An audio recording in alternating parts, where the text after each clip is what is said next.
ताई हे बघ कढीपत्त्याचं फुल ते म्हणजे कढीपत्त्याचं असं ओढून बनवलंय. नमस्कार, मी अनन्या मनापासून स्वागत.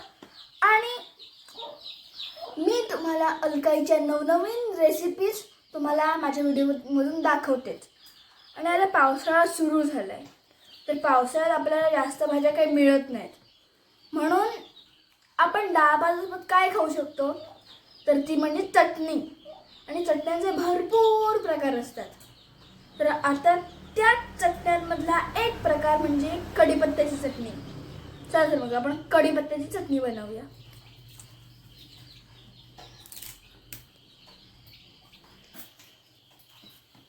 आणि या कढीपत्त्यामुळे आपले केस चांगले होते, त्यांची वाढ चांगली होते.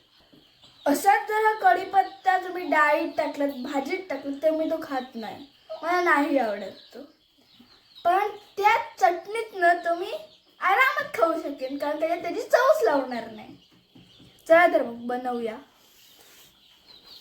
हे काळे तीळ, लसूण, खोबरं, आळशी, धणे, हे काय जिरं, पांढरे तीळ आणि ही मिरची. आणि हा मेन म्हणजे कढीपत्ता आणि हे मीठ. आणि आता आपण ह्यांची करणार आहोत, आता आपण भाजणार आहोत. माझी 2 वेळा चुकले मी.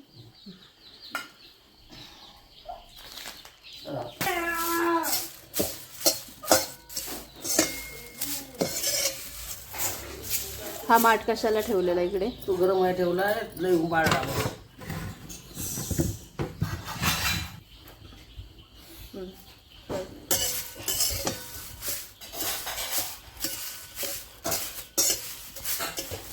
हा असा कढीपत्ता कडक होईपर्यंत म्हणजे कुरमुरीत होईपर्यंत अलकाईने तेलात भाजून घेतलेला आहे.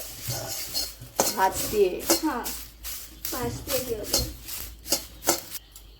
आता मी जे तुम्हाला सगळं सामान दाखवलं ते सुद्धा असंच खरपूस होईपर्यंत भाजून घेतो. आणि हे आता आम्ही चुलीवर भाजतोय, म्हणजे त्याची चव अजून वाढणार. येस.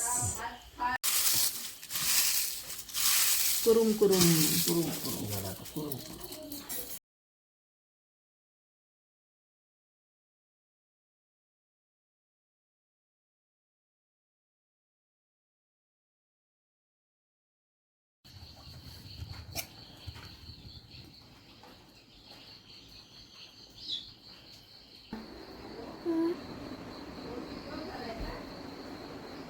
चटणी तयार पण झाली. मग काय, कशी आहे?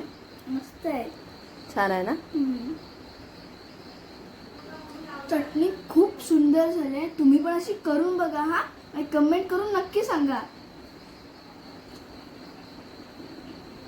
अलकाईच्या उत्कृष्ट रेसिपी मधली एक चविष्ट चटणी आणि एक नवीन व्हिडिओची वाढ.